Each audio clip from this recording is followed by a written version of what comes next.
major setbacks that we face after a breakup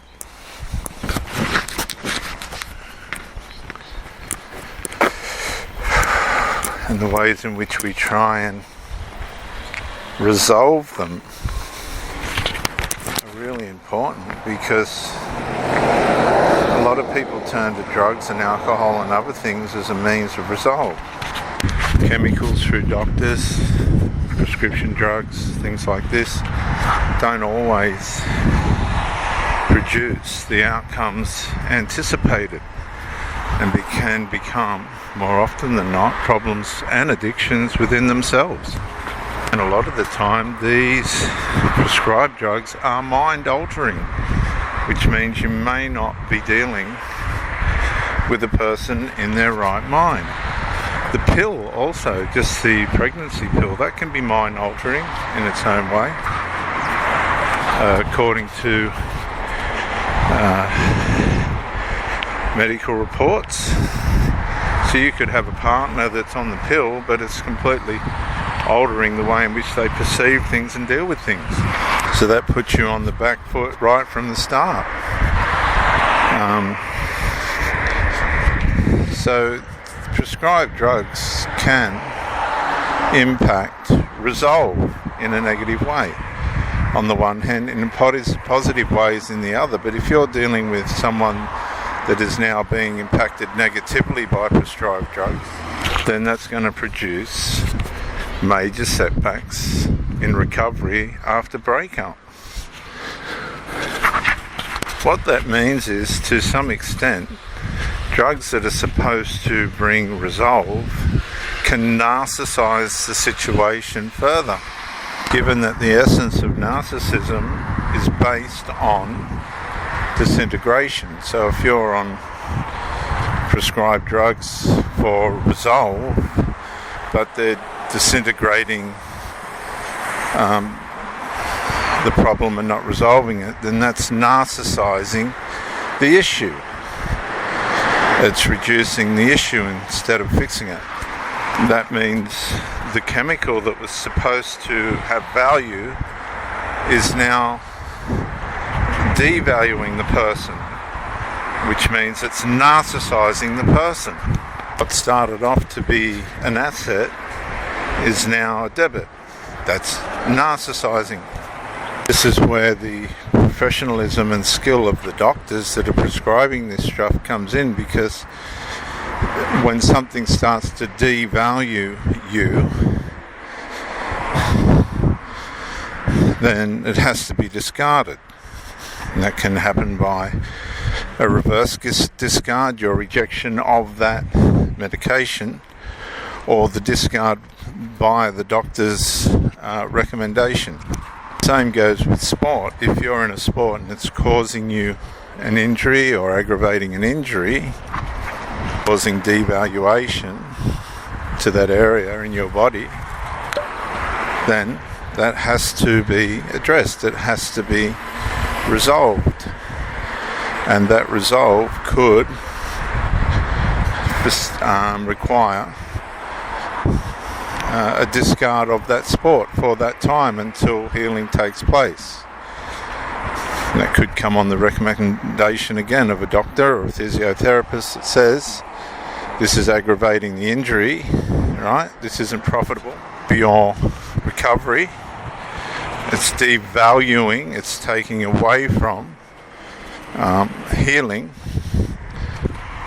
So you have to decide to discard that sport for that time, for the healing process.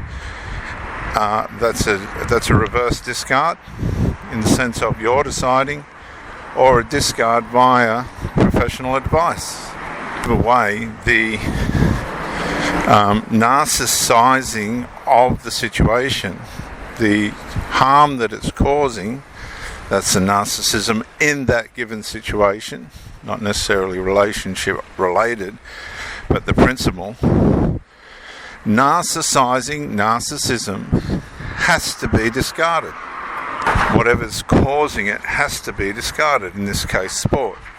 Let's move to another example, which could be food. Sugar. sugar now has become in your life, say for instance, something that's having a negative impact on your health. It's narcissizing your health. So what do you do with sugar? You have to regulate it. You have to, even to some points, discard it completely. And given the way society's set up now with food and additives and that's really hard. You have to have aggressive strategies or learn strategies that enable you to discard sugar as far as possible. That's how you stop the narcissizing of the sugar in your life. You discard it. So then when you turn to a relationship and the person that you're with is not producing compatibility and is on the contrary narcissizing the relationship in whatever way, devaluing it, that's narcissizing it, right? Then what do you have to do? How do you get out of the narcissizing of the relationship? You have to discard the problem. And the problem, unfortunately, is the person that you're trying to love or trying to be with. They've come in as something that appeared to be an asset, positive, that would work for you. Maybe you idealized that person and created a fantasy that things were going to work out in a certain way. But as time has gone by and things have begun to narcissize, that fantasy, that idealization that you created has proven to be false. How do you fix the problem? If it's affecting you, you have to discard the person. Let's go back to our examples. If you are doing a sport, I'm a sports person, I've got injuries. If those injuries flare up again as a result of the sport, I either put up and shut up and experience the sport and the injuries that come with that, or I stop the sport. And I've been confronted with this. And so for the injuries to go away and not be aggravated, you have to choose to stop the sport. That's it. You have to make a sacrifice. Does that mean you don't love the sport? Not at all. But for the benefit of yourself and the reduction of injury, you have to give up the sport. Now, if you're in a relationship and it's producing injury, be it mental or physical or both, and you know it, and you love that person, but they keep repeating, there's no resolve, right? There's no way in which or ability in which this person can change. It's just repetitive behaviour. What do you have to do? You've got no choice. You have to discard the relationship. You have to walk away. That's all you can do. Otherwise, you're going to, like in sport, when it aggravates an injury, you're going to aggravate the injuries and consequences that the narcissism in the relationship is causing you, because the narcissism is not fixable. It's not healing. It's not stopping. The person's repeating it. It's a cycle. Love bomb, devalue, injury, discard, love bomb, devalue, injury, discard, and it goes round in circles. It's never going to change. And there is a thing called reverse discard, but that's not usually how this works, because narcissism likes to stay where it knows it can.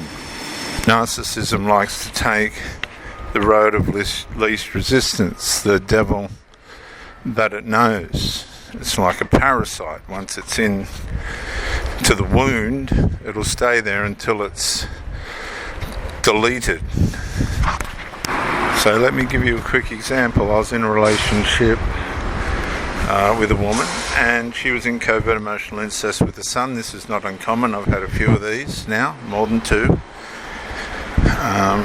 And her enmeshment with the son was violating the intimate relationship I was having with her. Her priorities were mixed up. She was enmeshed and wanted the enmeshment. In the end, it was causing me some mental issues. I had to make a decision. How was I going to fix this narcissism? Because she turned out to be a covert female narcissist, which is usually accompanied with covert emotional incest. How was I going to fix the problem? I tried everything I could, but it was never going to be fixed because covert emotional incest and covert female narcissism are irreparable. So what was the ultimate solution? What did I have to do? What was I forced to do after I tried everything else to fix the problem? I had to discard that woman. Had to be discarded. And then the process of healing began, but not until after she was discarded. Now, was that what I wanted to do deep inside? No, but that was the only way I was going to get a resolve, peace back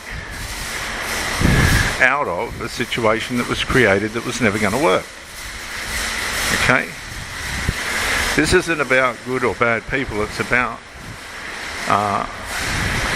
incompatibilities. Things that are going to take away peace where peace should be, where stability should be, so that life can be healthy. And sometimes we're forced into these situations despite what we idealise, and unless these decisions are made, we are never going to have the life God planned for us.